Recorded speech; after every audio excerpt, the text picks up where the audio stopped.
Did you see Matt Walsh's Johnny the Walrus read along? I wanted to talk about this for a second because he made a post that a lot of people found, and I've stumbled upon from a while ago that I wanted to talk about.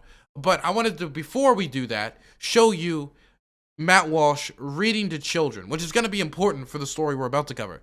So this is Matt Walsh reading a book in front of children.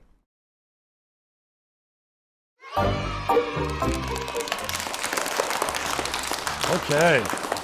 Hello, boys and girls. My name is Matt Walsh. I am a children's author, and I've written a book called Johnny the Walrus. This book is all about identity and imagination. What is identity? Does anyone know what identity means? No. Do you know? You know what identity is? No? Okay. It's who you are, right? That's what it means. Now, who likes to pretend to be things? Is there anything you like to pretend to be? How about in the back? I like to pretend to be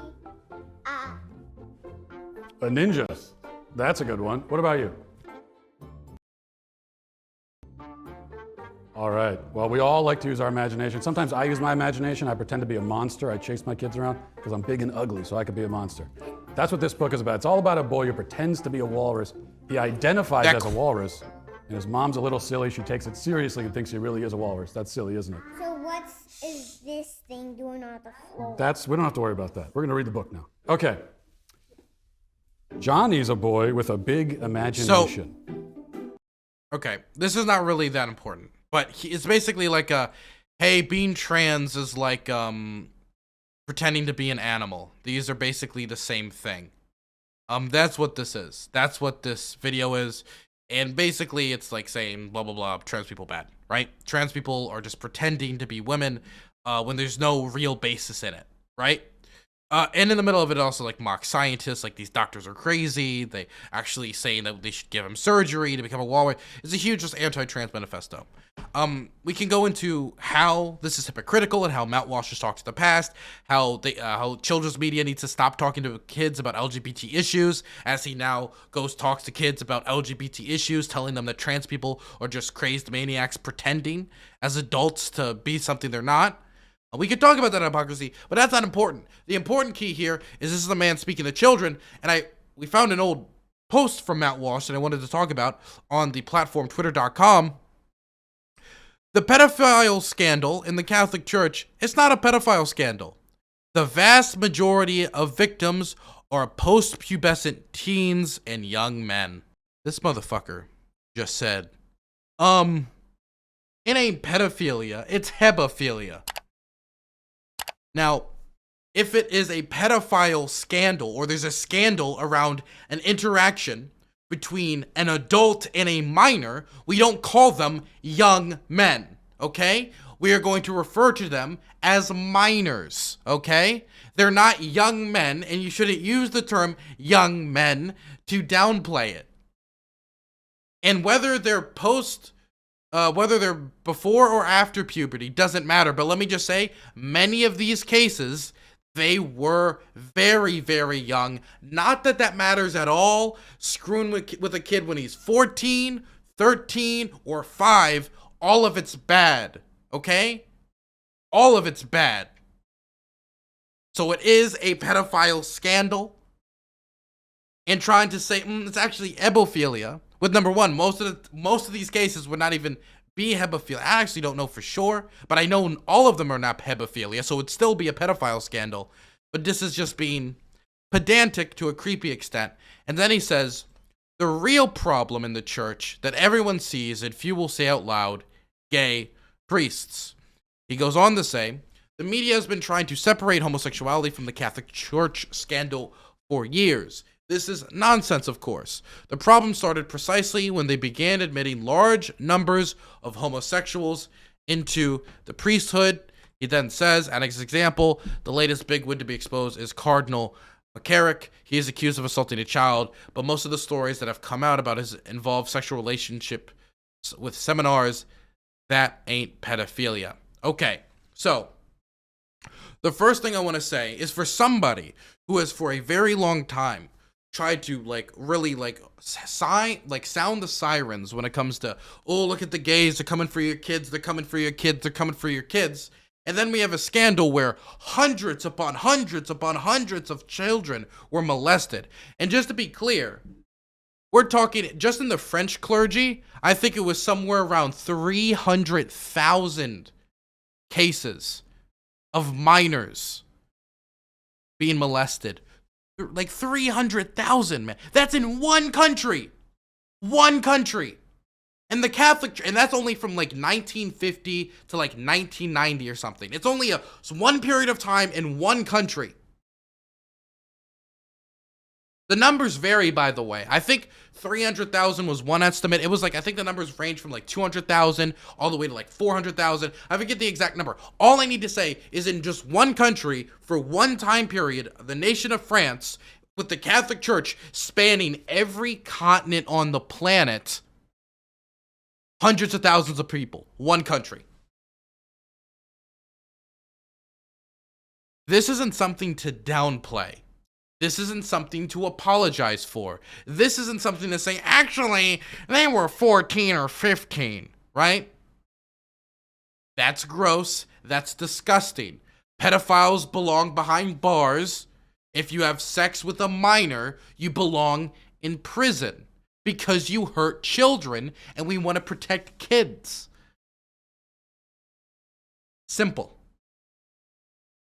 So, I do want to bring up that he made this argument and is reading children books. Not only is he reading books about LGBTQ plus issues to children, because he believes that the LGBTQ plus community is being they're going after the kids, while he's excusing for pedophiles and trying to read his propaganda to children.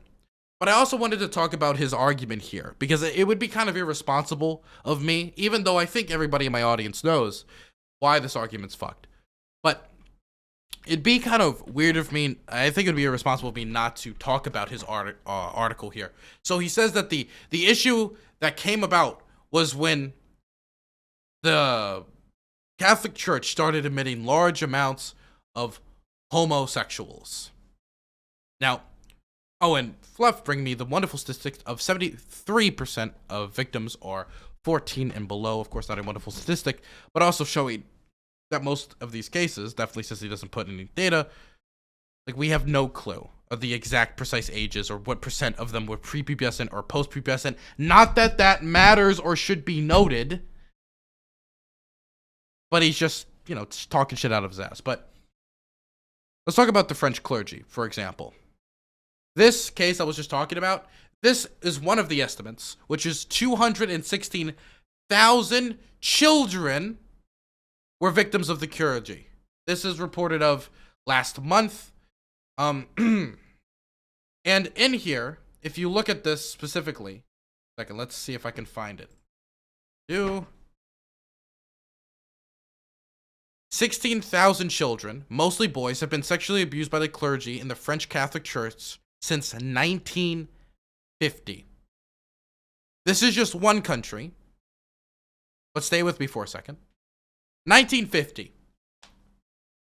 What do you think the Catholic Church's position in France was on homosexuals right after the Second World War? Remember, just 5 years before 1950, gays were being killed in the Holocaust. In many instances, gay people who were in concentration camps were just put in prison afterwards to serve the rest of their sentence. Somebody in chat said, hon, le baguette, down with the homos. Yes, that was basically not only France's general position on homosexuality, but the Catholic Church's position on homosexuality. Not only that, but I believe gay marriage in France, not even talking about the Catholic Church's position, was only brought into law in 2012? 2013? It was during Obama's presidency, I know that. And this study doesn't go up to Obama's presidency. It doesn't go all the way up into Obama's presidency. It doesn't. Oh, by the way, the number could rise to 330,000. So we're working with big numbers here. So before the Catholic Church in France was very kind to the queer community, was very nice towards queer people. And in fact, in 1950, were openly condemning them, and certainly not just letting any open homosexual into the priesthood.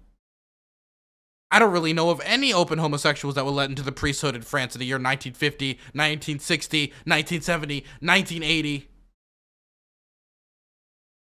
In fact, being gay was something that would stop your advancement in the church. So I don't understand if this was a problem that has been going on, most certainly in the year 1950. I'm sure if they went even further back, but many of these people are dead, so you quite literally can't go further back. This has been a multi-generational issue. So this wasn't just something that started happening once you introduce gays into the situation. He's saying it like, well, recently the Catholic Church in France has been a little nicer towards gays, and that's where all the real molestation came from. No, that's bullshit. Hundreds upon hundreds of thousands of kids molested in just one country. They're studying from 1950. The church was not being friendly towards the gays then. They weren't having their open arms like come into the priesthood. That wasn't happening. What you have is a bunch of sick individuals in the Catholic Church that were enabled by the church by trying to stop public scrutiny and bury it. It probably also does not help that you make all the people take a pledge of celibacy. That probably does not help. So it's also ahistorical what Matt Walsh is saying here. All I'm saying is I would not let my kid go to a Matt Walsh book reading.